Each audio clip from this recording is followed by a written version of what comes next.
Para abordar y tratar de todas estas cuestiones, pues contamos con el panel compuesto de 3 personas expertas a las cuales les vamos a plantear una serie de preguntas que nos ayuden precisamente, como decíamos, a profundizar en esta cuestión. Estas 3 personas son María Francisca Gómez Jover, que es subdirectora de Organización, Estudios y Previsión Social de la Dirección General de Seguros y Fondos de Pensiones, y que en este caso le plantearíamos la primera cuestión, y es que en vista de los resultados que disponemos actualmente de las distintas modificaciones, especialmente en lo relativo a los límites y régimen de aportaciones de los sistemas de empleo individual, ¿cuál sería su valoración de los resultados obtenidos? Entonces, Fran, esperamos tu intervención. Lo que quería trasladaros, que eran 2 diapositivas, es un poco la evolución que hemos visto nosotros a raíz de los datos del informe del sector del año 2023. Estos datos serán publicados en los próximos días, pero bueno, para daros un avance de los mismos, como hacemos siempre, diferenciamos entre los datos de segundo y de tercer pilar. En el caso del segundo pilar, la cuenta de posición se ha incrementado en el último ejercicio en más de un 8%, hasta los 36.000 millones. Y el número de cuentas de partícipes y el volumen, como digo, de cuenta de posición, pues también se ha incrementado.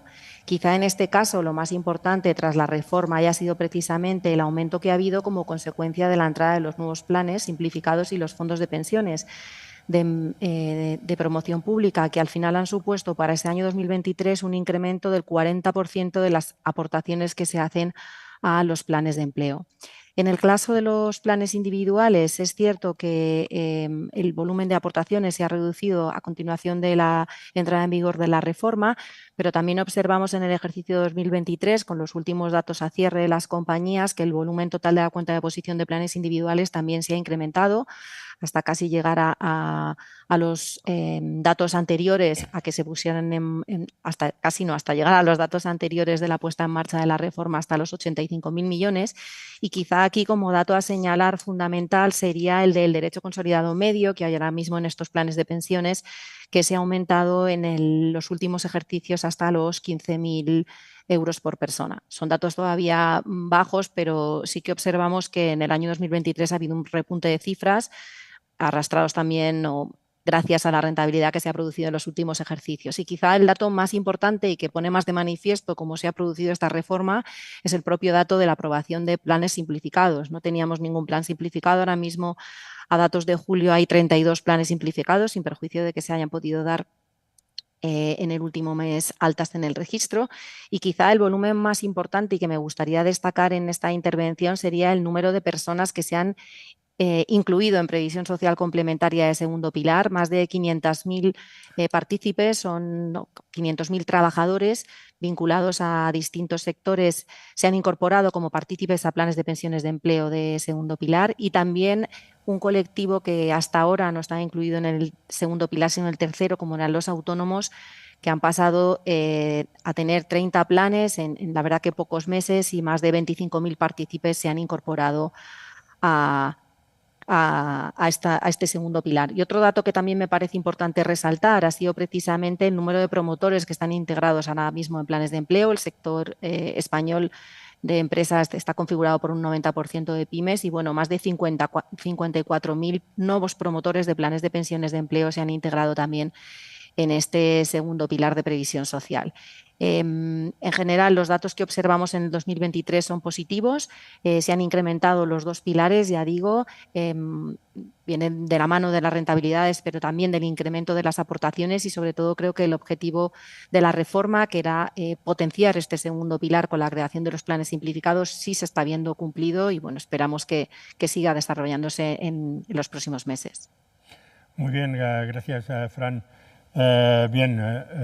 Damos ahora la bienvenida a Luis Miguel Ábalos, que es secretario general de UNESPA, y que le pediría que nos hiciera su valoración en relación a la evolución precisamente de los sistemas de empleo y de los sistemas de ahorro individual en vista precisamente de los datos que se disponen.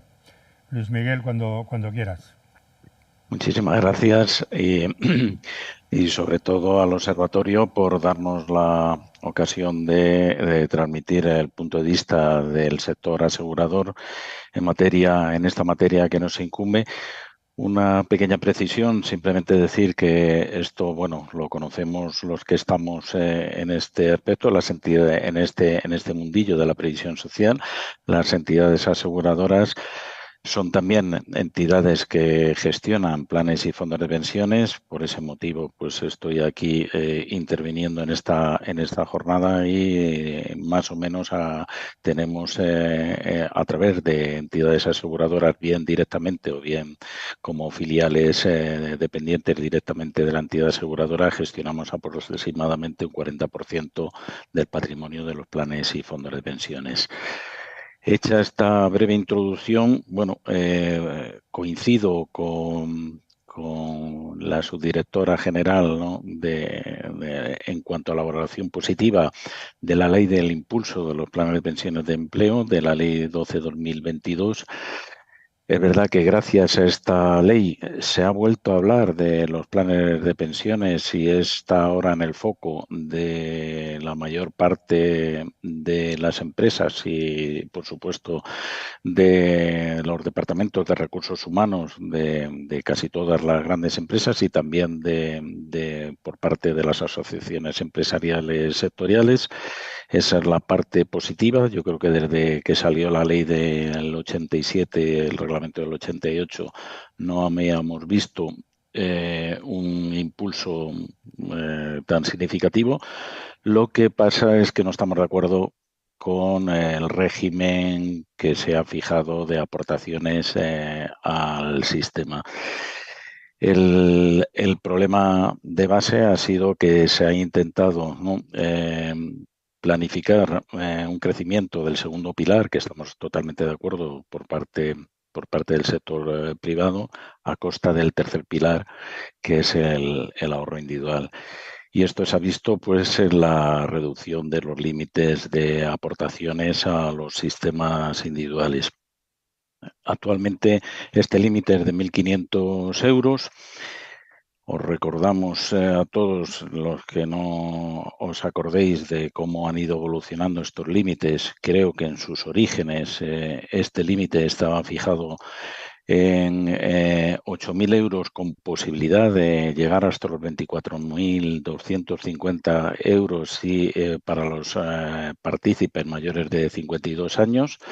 Y adicionalmente podía tener una aportación, también este límite era independiente, ¿no?, de la aportación empresarial.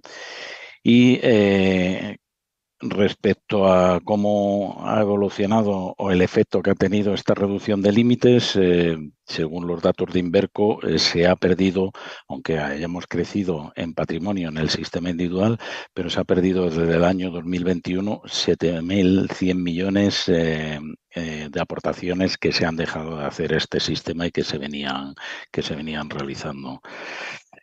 Eso es una lástima porque yo creo que no solo es el problema de que se ha perdido esta capacidad de ahorro por parte de las personas que se lo venían planteando, sino que nos planteamos ahora con un dilema, ¿no?, que es que a partir del año 2025 ya habrá liquidez para las aportaciones para los partícipes que tengan más de 10 años de antigüedad.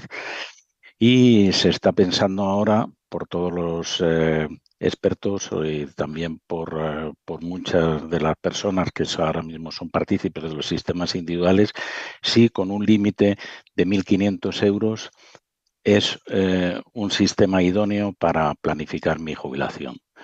Yo creo que con un límite de aportaciones de 1.500 euros no es un límite que permita a una persona que a lo mejor por ser trabajador, por ser autónomo, porque su empresa, por trabajador por cuenta ajena en un sector que todavía su empresa no ha promovido un plan de pensiones, no es un límite suficiente para planificar una pensión complementaria de 1.000 euros. Para que nos hagamos una idea, y hay actuarios en la sala, para tener una pensión vitalicia de 1.000 euros al mes, tenemos que tener acumulado en el momento de la jubilación aproximadamente 250.000 euros.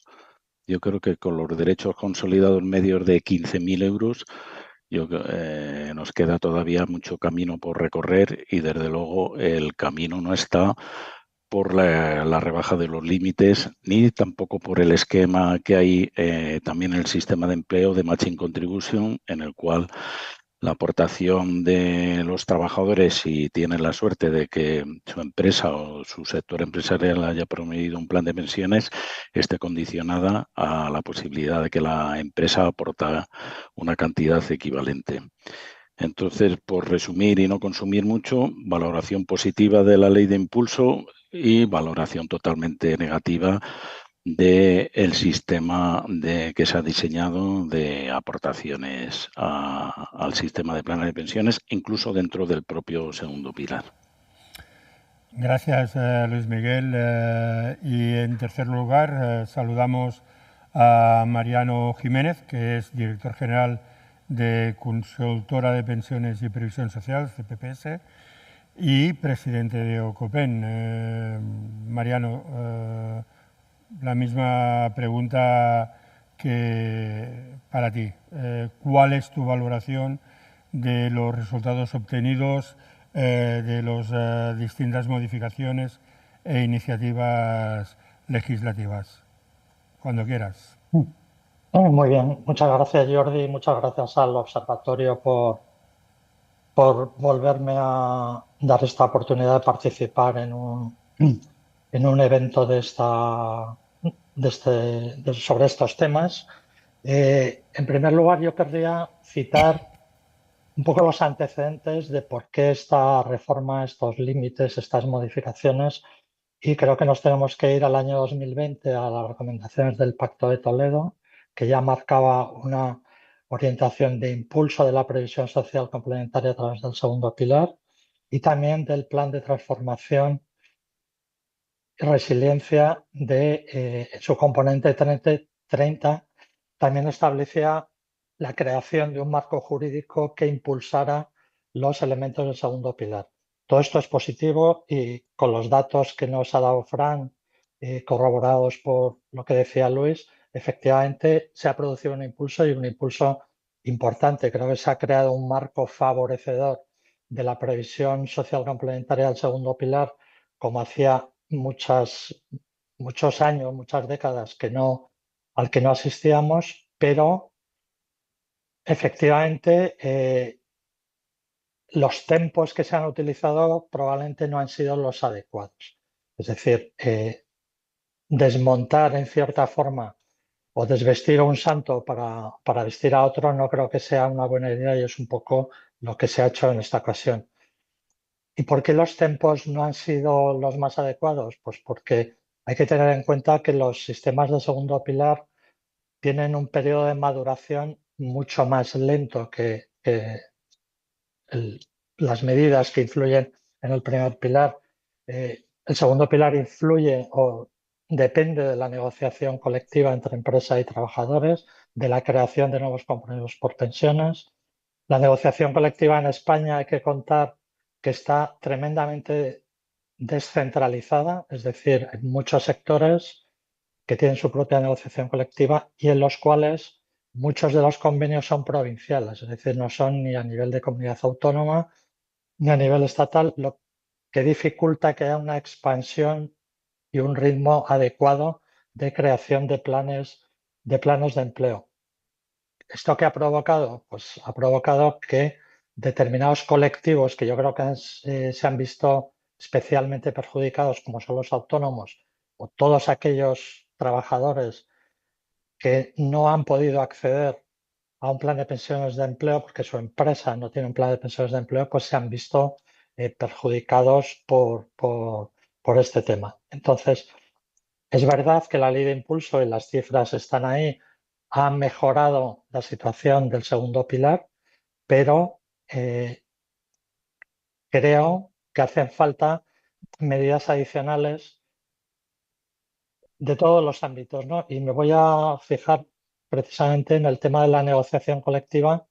Decía antes que existen una descentralización fuerte a estos niveles en los convenios. Es verdad que se ha dado algún paso positivo, como el quinto acuerdo para el empleo y la negociación colectiva que se firmó en 2023 y que, bueno, al menos contiene una declaración de intenciones de favorecer la previsión social dentro de la negociación colectiva, aunque sin concreción. Creo que sería importante, y aprovechando que tenemos aquí al regulador, ¿no?, a la Dirección General de Seguros, al Ministerio de Economía, sería bueno estos efectos poder recuperar la modificación del artículo 85 del Estatuto de los Trabajadores, que decayó en un momento determinado cuando terminó la legislatura y que introduce un paso adicional para que los convenios, la previsión social, sea una parte obligatoria de incorporar en la discusión de los convenios, sin que esto signifique que necesariamente se va a crear previsión social complementaria, porque dependerá de los pactos a los que se lleguen.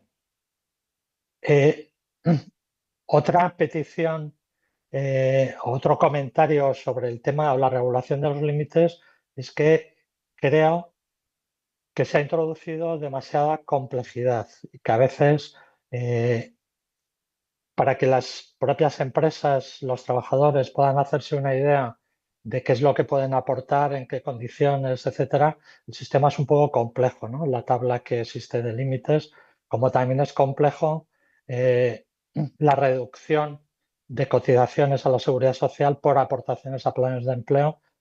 Creo que si se clarificaran las normas y fuéramos a sistemas mucho más sencillos de los que hay, yo creo que eso sería algo que pueda impulsar, ¿no?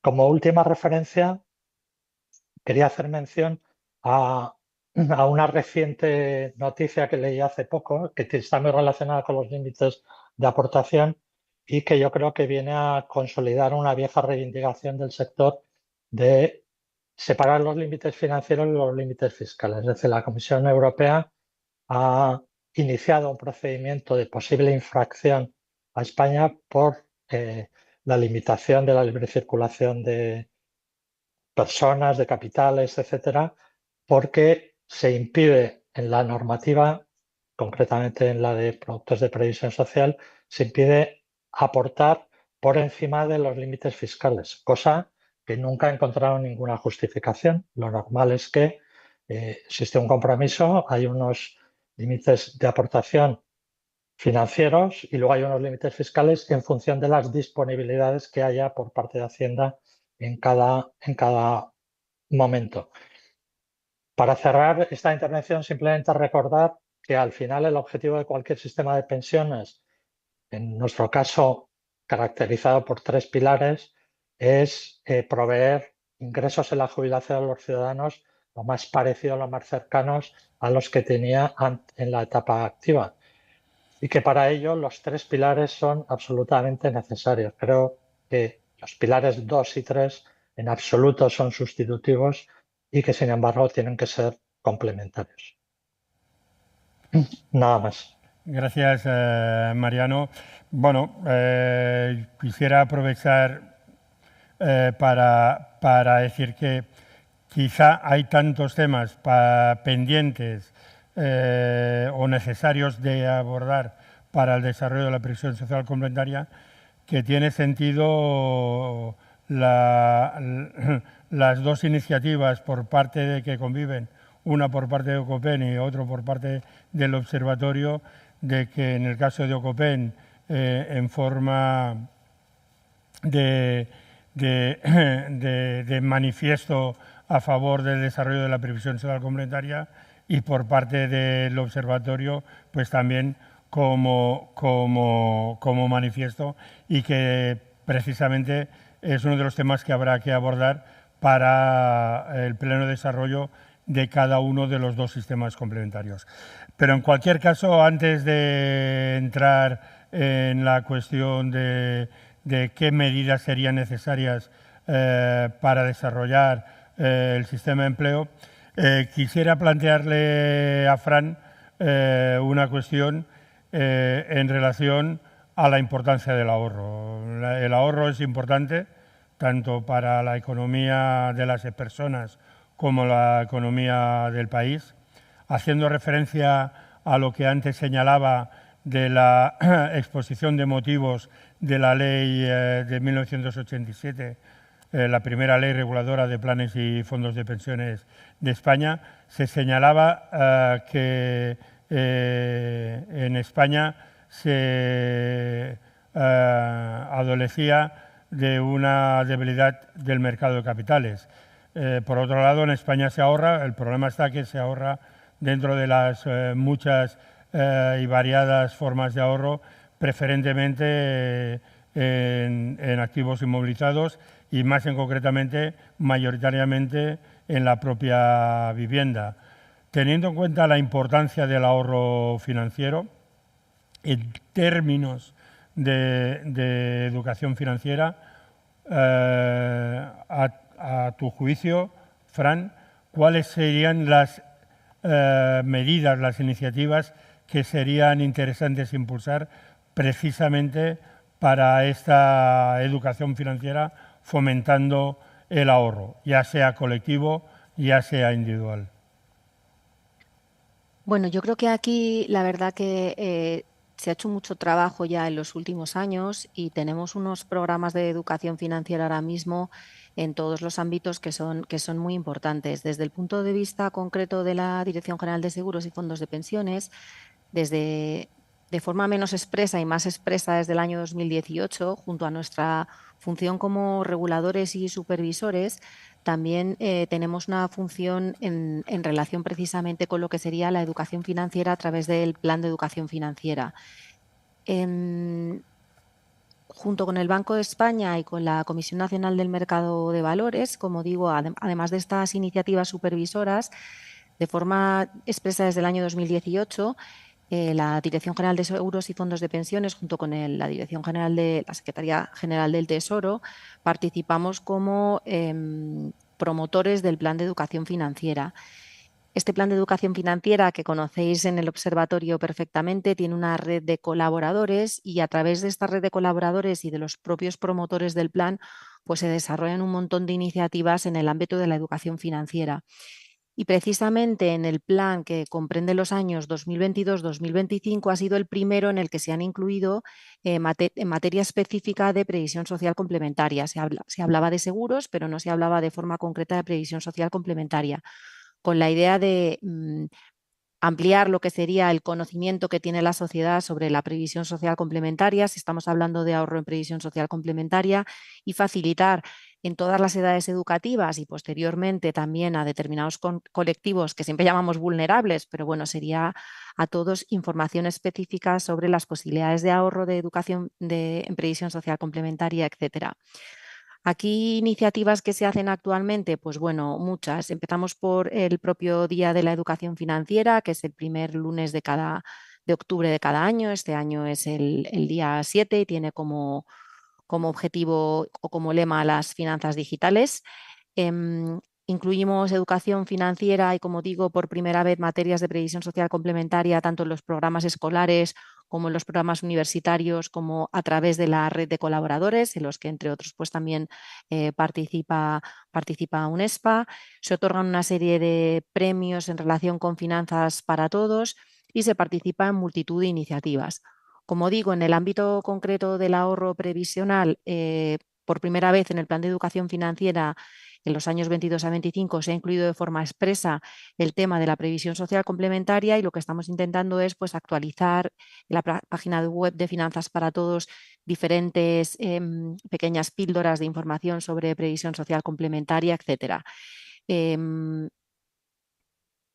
han comentado también los anteriores ponentes. Es cierto que el ahorro que tenemos, aunque en volumen tampoco sea muy reducido. Si hablamos de volúmenes medios de ahorro en materia de previsión social complementaria, es todavía reducido.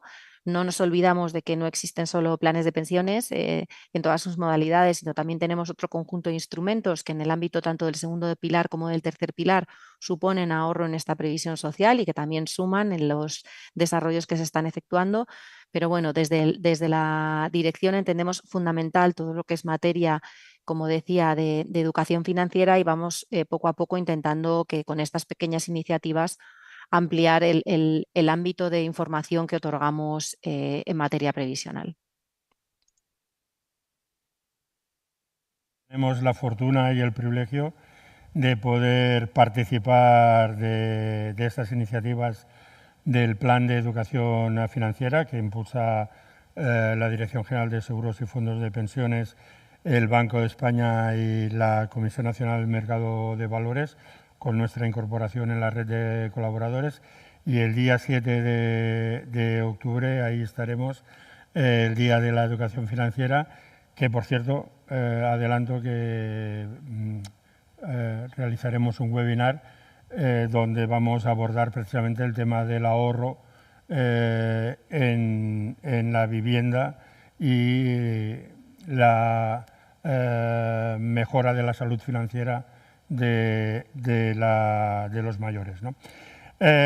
Bien, Luis Miguel, tenía preparada una segunda pregunta, pero es que la has respuesto ya en la primera. Pero creo que sería bueno también conocer desde el punto de vista, de tu punto de vista y del punto de vista de UNESPA, cuáles son aquellas iniciativas que consideras que serían interesantes impulsar precisamente para el desarrollo de la cultura del ahorro y en definitiva del estímulo al ahorro, tanto por la vía de instrumentos colectivos como individuales, teniendo en cuenta precisamente la valoración que hacías en tu primera respuesta sobre los datos obtenidos a partir de las modificaciones introducidas en los últimos años en cuanto al límite y régimen de aportaciones. Luis Miguel, tienes la palabra. Muy bien, muchísimas gracias. Bueno, yo coincido con Francisca en que la educación financiera es fundamental ahora, un poco porque a través de la educación financiera todos podemos impulsar a que haya un esquema de aportaciones lo suficientemente flexible, ¿no?, para que se promuevan todos los sistemas de previsión social y todo lo que es el ahorro individual. En esta línea de educación financiera, nosotros desde UNESPA pues hemos elaborado y que publicado, está a disposición de todo el que quiera, una guía práctica para el diseño de planes de pensiones de empleo que presentamos en la COE a los diversos asociaciones empresariales. Estamos, a todas las asociaciones empresariales que nos piden ayuda, pues las acompañamos en el proceso complejo y difícil, como ha señalado Mariano, de implantación de un plan de pensiones sectorial. Aquí en UNESPA negociamos un convenio colectivo que afecta a 55.000 trabajadores del sector seguros, y os podemos anticipar que cualquier cambio que haya en la negociación colectiva no es fácil, y que requiere mucho tiempo y mucha maduración. Y también tenemos una página web que además, hablando con el Día de la Educación Financiera, que se llama Estamos Seguros, y dentro de Estamos Seguros ahorrar da mucha vida, que recibió el premio por parte el año pasado, tanto del Banco de España como la CNV, y por parte del Ministerio de Economía y le llamo de Hacienda todavía, y que gracias al apoyo de la Dirección General de Seguros. Entonces, la educación financiera es fundamental, y en esta línea yo creo que también es básico pues el que se reactive lo que llamamos coloquialmente el famoso sobre naranja o la carta en la cual se le comunique a todos los trabajadores cuál es la expectativa de su pensión de seguridad social, incluso también, incluyendo dentro de esa estimación, pues sumar lo que es todos los sistemas de previsión social complementaria. Este es un proyecto que estaba en marcha, que se llegó incluso no a desarrollar normativamente en fase de borrador, pero que se paralizó en un momento determinado y que yo creo que es muy significativo o muy relevante a la hora de concienciar a todo el mundo de la necesidad de ahorrar para la jubilación. Son las propuestas que tenemos y luego, pues si hay un turno último de intervenciones, pues diré algunas otras propuestas que ya son más concretas en materia de incentivos, ¿no?, y esquemas fiscales del régimen de tributación. Gracias, Luis Miguel. Bien, Mariano, hemos venido repitiendo a lo largo de la sesión y de otras sesiones que hemos realizado, pues que el modelo de previsión social en España se asienta en un modelo caracterizado por 3 pilares. El primer pilar de un sistema público de pensiones que le da, que tiene una importancia muy relevante, significativa en términos de cohesión social y económica, y de 2 sistemas complementarios de naturaleza distinta o muy distinta. Un sistema de empleo que tiene su base, como señalabas en una intervención anterior tuya, que se asienta en el marco del diálogo social, en la negociación colectiva entre los agentes sociales, y los sistemas individuales que tienen su fundamento en la capacidad de ahorro, en la renta disponible, en definitiva, en la posibilidad material una vez cubiertas las necesidades vitales de las personas y las familias. Atendiendo a esta naturaleza distinta, que quería preguntarte sobre si consideras que sería necesario diferenciar también en términos legislativos, normativos, estos 2 sistemas, de tal manera que fueran diferenciados también desde el punto de vista del desarrollo legal los sistemas de empleo respecto a los instrumentos de ahorro individual. ¿Cuál es tu opinión, Mariano? Sí, pues yo creo que para mí, te respondo así sucintamente, por supuesto soy absolutamente partidario de que haya una separación nítida en la regulación del segundo pilar y del tercer pilar, porque tienen características muy diferentes en cuanto al origen, en cuanto a los objetivos, en cuanto a la forma de organización, etcétera. Pero voy más allá y yo creo que deberíamos ser más ambiciosos en esto y plantearía la necesidad y conveniencia de que algo tan importante como es la previsión social complementaria en su conjunto tuviera una normativa específica y diferenciada de otras normativas, ¿no?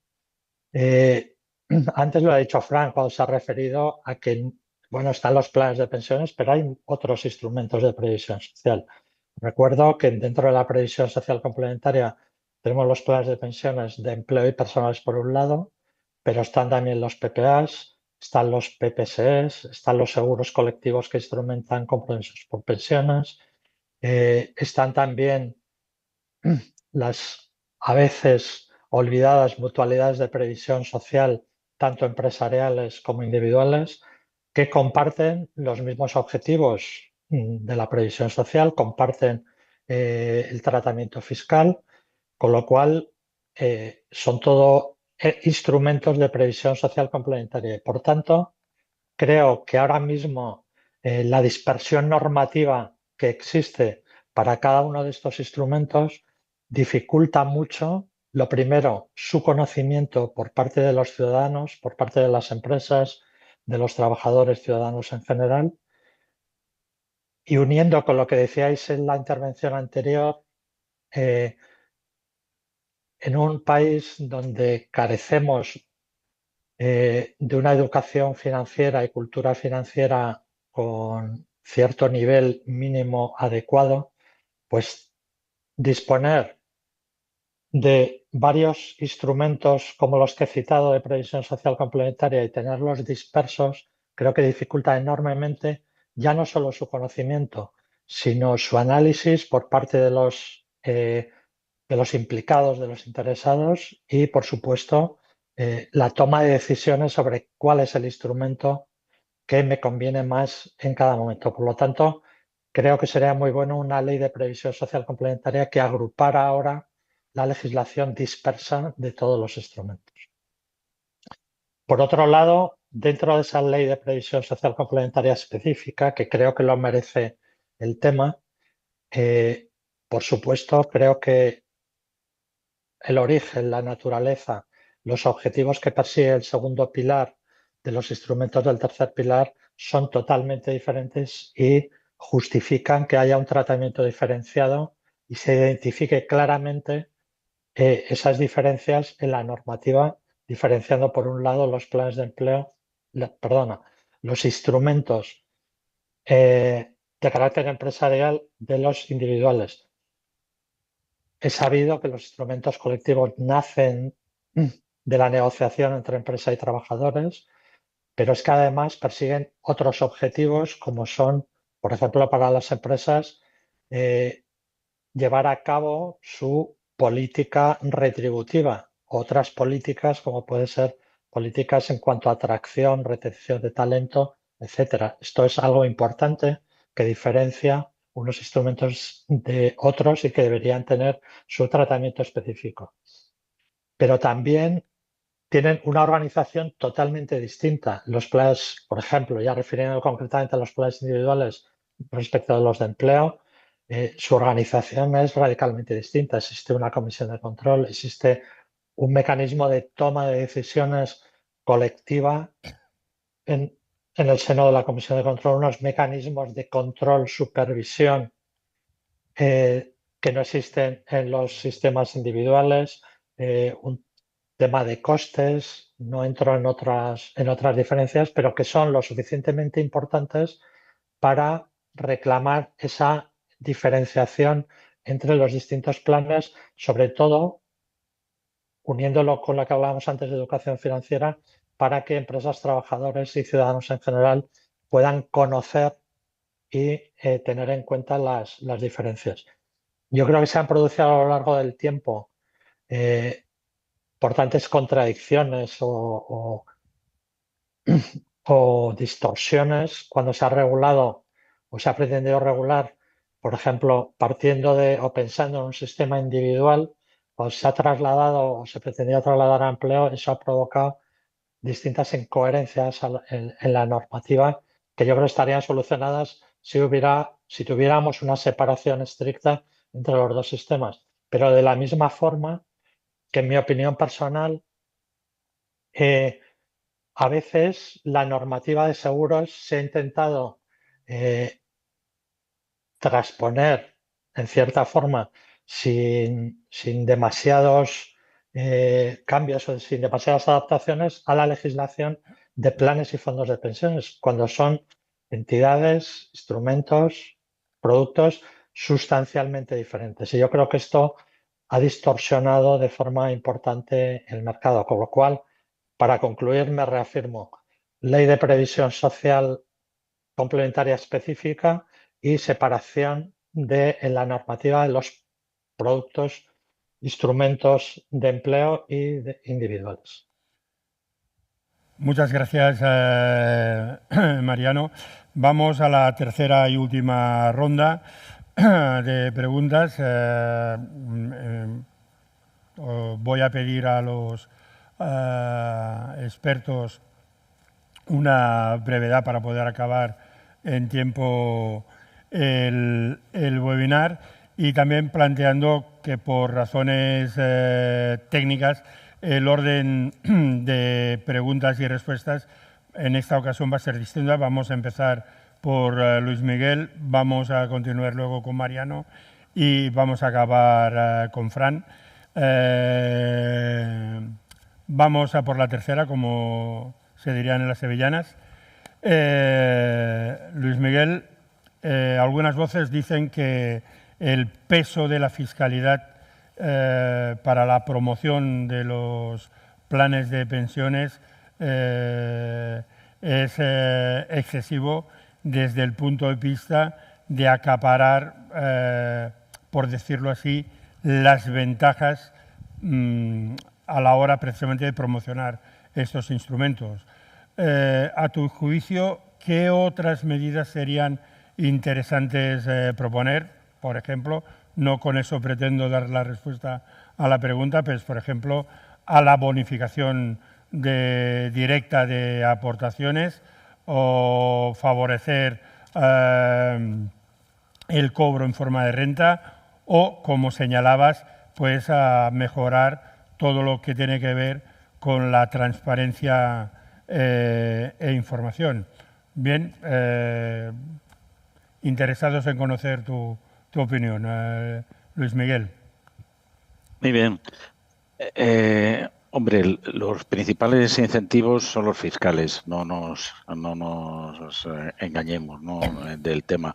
Y además es que la fiscalidad es algo consustancial al sistema, pero no hablemos de beneficios fiscales. Lo primero que hay que criticar es el término beneficio fiscal. Es un esquema fiscal de diferimiento. No estamos hablando de beneficios fiscales, sino que yo tengo reducciones en base imponible para que en el momento de cobrar las prestaciones pues tribute ya como rendimiento del trabajo. El único incentivo fiscal que hay en este esquema tributario es que puede haber en la mayoría de los contribuyentes una diferencia entre los marginales que tenemos, ¿no?, de tributación en la fase de activo y en la fase de pasivo. Ahí es donde está. Pero ese diferencial o ese pequeño beneficio fiscal se desaparece si tenemos en cuenta que los rendimientos que se generan en el sistema de planes y fondos de pensiones se tratan como rendimientos de trabajo frente a lo mejor a un fondo de inversión que es exactamente igual que un fondo de pensiones individual o un fondo de inversión. Simplemente la única diferencia es la liquidez en cuanto a un fondo de inversión y un fondo de pensiones, pero esa rentabilidad ya tributa como renta del ahorro a unos tipos de tributación muy inferiores a lo que son los de rendimiento de trabajo. Y además está mal la memoria de beneficios fiscales. La última memoria, siempre se lo venimos diciendo al Ministerio de Economía y Hacienda, al Ministerio de Hacienda, que la memoria de beneficios fiscales solo cuantifica cuáles son las reducciones en base imponible por aportaciones a sistemas de previsión social. La última memoria de beneficios fiscales fue la de los presupuestos generales del 2023 y los tachaba de 645 millones de euros. Esto es lo que el Estado dejaba de ingresar como consecuencia de este esquema tributario. Pero no tiene en cuenta que en ese mismo año, en el año 2023, hubo 4.000 millones de prestaciones en el sistema de planes y fondos de pensiones. Entonces, asumiendo más o menos un tipo medio del contribuyente de un 30%, estamos hablando que frente a 645 millones que han dejado de ingresar, han ingresado unos 1.200 millones como tributación de las prestaciones de sistemas de previsión social, el doble de lo que en esa memoria de beneficios fiscales se cuantifica. Entonces, bueno, pues la primera propuesta que hay ligada con esto es que la rentabilidad que generen los sistemas de previsión social no debe tratarse nunca como rendimiento del trabajo, sino como tener el mismo esquema tributario que cualquier otro sistema de ahorro. Y en cuanto a otros incentivos que pueden ser no fiscales, pues los ha comentado Mariano anteriormente. Estamos hablando de los límites de aportación, ¿no? El esquema de límites de aportación anuales no tiene sentido. No tiene ningún sentido porque estos límites, tanto los de aportación, los financieros como los fiscales, hay que medirlos a lo largo de toda la vida laboral de un trabajador. Y eso lo vemos muy bien en un autónomo, ¿no? En un empresario individual. Un empresario individual puede tener un ejercicio económico en el cual su actividad económica le haya ido bien y 3 ejercicios o 4 en los cuales pues su actividad económica haya tenido un bajón.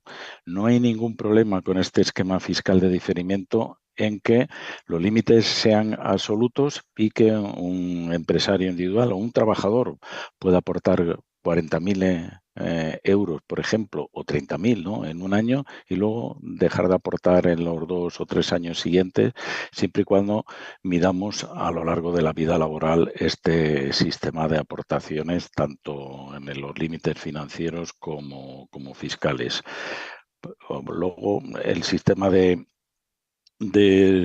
subvenciones directas, ¿no?, aportaciones que puede ser también, es un sistema también en el cual el Estado puede aportar también un porcentaje, ¿no?, de lo que el trabajador aporte a un sistema de previsión social. Es otro esquema de incentivo en el cual ya no estamos hablando de reducciones en base imponible, sino también de aportaciones directas. Puede ser también otro sistema, pero desde luego, si queremos que todo este sistema y en la línea que se ha venido iniciando en el año 2022, hay que poner más carne en el asador y hacer mucho más incentivos a los sistemas de previsión social complementaria. Gracias, Luis Miguel. Está claro de que tenemos un camino largo a recorrer para ir mejorando el tratamiento y el desarrollo de la previsión social complementaria. Mariano, en fin, para esta tercera pregunta quería inicialmente situarte alguna cuestión que haya salido sobre qué medidas serían interesantes proponer para el desarrollo y el estímulo del ahorro tanto individual como colectivo, pero en todo caso, aprovechando tu condición de director general de una consultora y presidente de la Organización de Consultores de Pensiones, quisiera plantearte la siguiente cuestión. ¿Consideras que sería interesante poner el foco en el desarrollo de los planes de pensiones, especialmente de empleo, en la prestación más que en batir los benchmarks?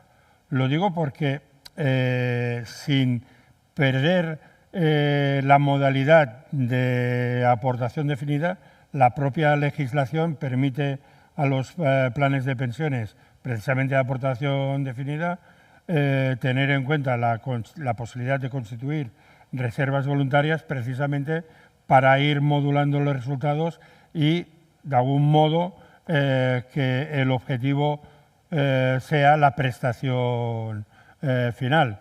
De hecho, algunas de las experiencias internacionales en cuanto a la transformación de los sistemas de prestación definida a aportación definida, pues han tenido como referencia estos modelos, los CBS, los CDC, etcétera, etcétera, etcétera. ¿A tu consideras que sería interesante hacer algún tipo de reflexión para explorar la posibilidad de desarrollar en España este tipo de instrumentos o este tipo de planes de pensiones? Sí, respondiendo un poco a la primera pregunta y de forma muy breve, porque creo que se han hecho ya muchas menciones, suscribo lo que ha dicho Luis Miguel sobre los incentivos y ha señalado algunos con los que estoy de acuerdo. Sin embargo, lo que sí quería puntualizar es que es verdad que el tratamiento fiscal es una condición necesaria, pero creo que no es suficiente. Yo creo que en estos momentos eh, me parece más urgente que haya un plan de divulgación, pero un plan súper potente de divulgación, educación financiera, difusión de qué es la previsión social, qué instrumentos hay, cómo funcionan, qué beneficios fiscales tiene, porque en estos momentos la gente no lo conoce. Es muy difícil que esto pueda crecer o que pueda haber un ambiente favorable en las negociaciones entre empresas y sindicatos para favorecer estos temas. Con lo cual, creo, y ya se ha dicho antes y por eso no voy a extenderme, el tema de la educación financiera, la divulgación, pero la divulgación empezando por las características de nuestro sistema público, sus retos, sus fortalezas, sus amenazas, cómo funciona, a qué se enfrenta. Todo esto yo creo que los ciudadanos tienen que tenerlo. Por supuesto, lo que decía Luis de la famosa carta naranja, etcétera. No me voy a extender más en este aspecto, pero sí recalcar la importancia de que haya un plan ambicioso de educación financiera dirigido además fundamentalmente al ahorro a largo plazo y a la planificación de la jubilación. En cuanto a la segunda pregunta que hacías, Jordi, efectivamente en España hemos pasado de tener un porcentaje bueno, que no estaba mal, de planes de prestación definida, a un cambio radical y a la eliminación o transformación de los planes de prestación definida a planes de aportación definida. Y en muchos casos no ha sido porque funcionara mal o bien, sino porque los planes, cuando nacieron, eh, nacieron con problemas de diseño que ya venían del diseño de los compromisos por pensiones y eso ha hecho que tanto hubiera unos riesgos muy importantes para la empresa e incluso también riesgos, a pesar de ser prestación definida, para los trabajadores. Y hablo de todos aquellos planes que estaban vinculados a seguridad social. Se ha producido una transformación radical desde prestación definida a aportación definida, donde se invierte la asunción del riesgo completamente desde el promotor hacia los partícipes.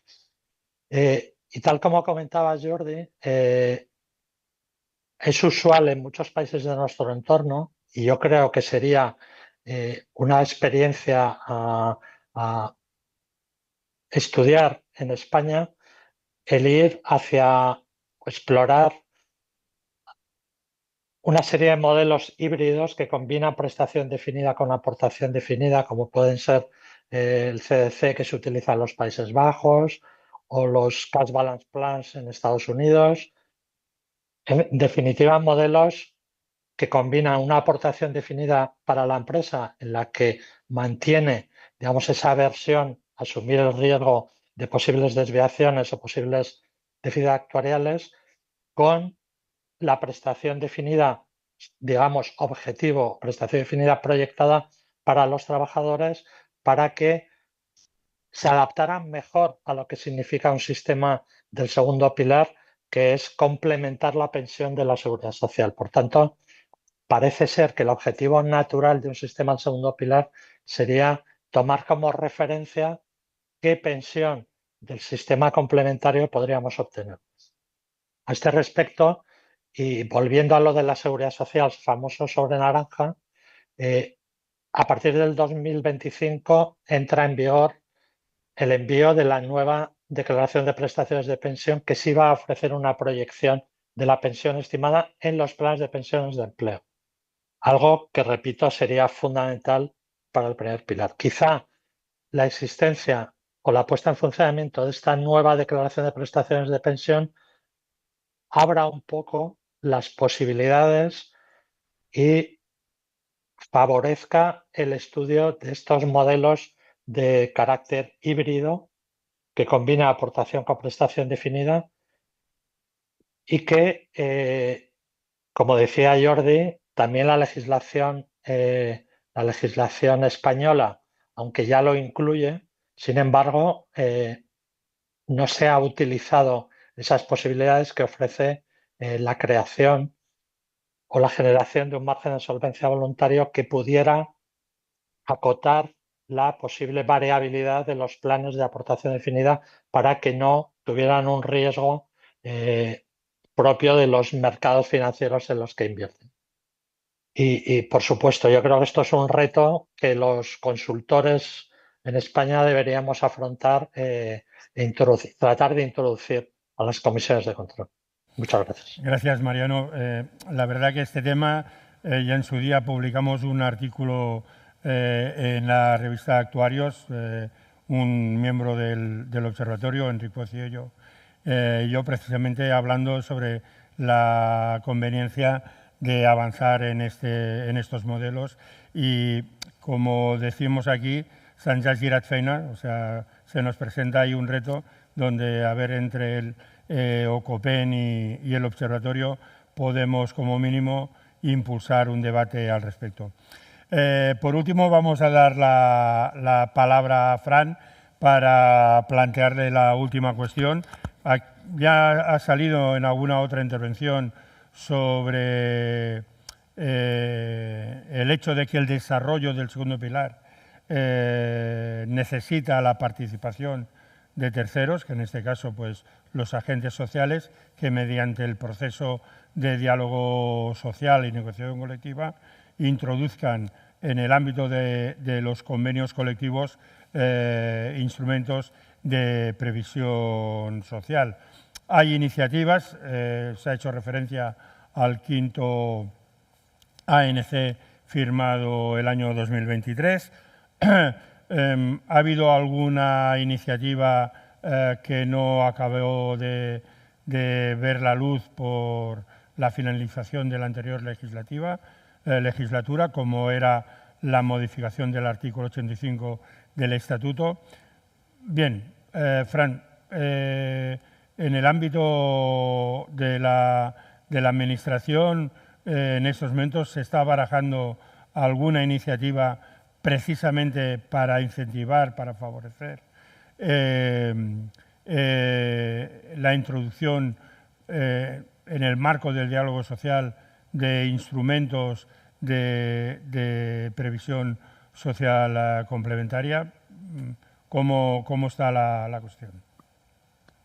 Bueno, aquí la verdad es que la modificación del Estatuto de los Trabajadores y de la normativa laboral no es competencia directa del Ministerio de Economía, Comercio y Empresa. Como tú dices, la modificación del artículo 85 del Estatuto de los Trabajadores pues decayó con el adelanto electoral y, aun no siendo competencia nuestra, pues nosotros siempre hemos informado favorablemente a esa modificación. Aquí hay que tener en cuenta la propia naturaleza de la previsión social complementaria, que constitucionalmente es voluntaria y complementaria y no se puede exigir y hacerla obligatoria en ningún sentido, ¿no? Se puede autorizar o aprobar o aconsejar para que se negocie sobre previsión social complementaria en los convenios, pero no exigir la constitución de previsión social complementaria. Aquí, de todas formas, también permitirme que diga que siempre intentamos solucionarlo todo con modificaciones normativas. En estos momentos, desde el Ministerio, sí que estamos trabajando en el desarrollo todavía de algunos aspectos para la regulación de la Ley 12 y de los dos reales decretos que la desarrollan, pero creemos que la base para el sistema ya está aprobada, ya está la ley, ya están los reglamentos que los desarrollan y tiene dos elementos fundamentales con respecto a los colectivos objetivo de la propia normativa, y uno de ellos es precisamente el ámbito de la negociación sectorial y los planes sectoriales, que han tenido una regulación específica muy extensa en ley y en reglamento, y no hace falta más normativa para aprobar que la que ya existe. Quizá es ahora el tiempo de que sean los convenios y los negociadores de los convenios los que tengan el deseo de incluir la previsión social complementaria, sin perjuicio de que pueda haber modificaciones posteriores, se pueda entrar a la modificación del artículo 85, etcétera. Y lo mismo sucede con el tema de los planes simplificados para autónomos. Ya tienen habilitada la posibilidad de constituir planes de segundo pilar y no de tercer pilar, con los límites fiscales que vienen establecidos para segundo pilar y no para tercer pilar. Y es un sector que nosotros detectamos y con los datos que estamos recibiendo que se está moviendo bastante para la creación de planes. Luego sí que se está trabajando en determinadas iniciativas para el desarrollo de la norma, pero también entendemos que es cuestión de que sean los propios convenios y los propios negociadores de los convenios los que participen ahora y promuevan esta previsión social complementaria, en este caso de segundo pilar. Que ahí la posición subjetiva de las partes es fundamental para la introducción de la previsión social complementaria en el ámbito de la negociación colectiva. De hecho, solo sobre la voluntad de organizaciones empresariales y sindicales de introducirlo se va a introducir. Esto es así y en este sentido pues la necesaria revisión de la estructura de la negociación colectiva constituyendo ámbitos de carácter general y amplio, pues seguramente va a favorecerlo. Hemos llegado al final de este panel. Gracias a Fran, Luis Miguel y Mariano. Creo que ha sido un excelente panel y con unas excelentes intervenciones. Y nada más, dar la palabra para el cierre de la sesión a nuestro director, Xavier Barea. Xavier, cuando quieras. Gracias, Jordi. Pues muchas gracias a nuestros expertos, Fran, Luis Miguel, Mariano, muchas gracias por haber estado una vez más cuando se os ha solicitado para intentar pues, poner sobre la mesa temas que son de importancia muy significativa y más en los momentos en los que estamos viviendo. Muchas gracias a Maite y al resto de miembros del equipo investigador, Mercè Claramunt, Laura González, Teresa Costa, que pues la verdad es que ha sido un placer trabajar con vosotras en este trabajo. Gracias, Jordi, por haber hecho algo que habitualmente haces y no te reconozco lo suficiente, que es ajustarte en tiempo y forma a lo programado y haber moderado el panel de expertos. Y gracias a Ocopen, gracias a UNESPA, gracias a CASER y gracias a CPPS por colaborar en la organización y, como no, gracias a todos vosotros por haber estado en una cita más del observatorio. La próxima, si no recuerdo mal, es en octubre, donde presentaremos las conclusiones del primer seminario europeo que realizamos en junio del año pasado. Así que, si no tenéis inconveniente, nos vemos el mes que viene en la presentación de las conclusiones, de las cuales seréis informados de la fecha y la hora puntualmente a través de nuestra newsletter. Nos vemos. Muchas gracias.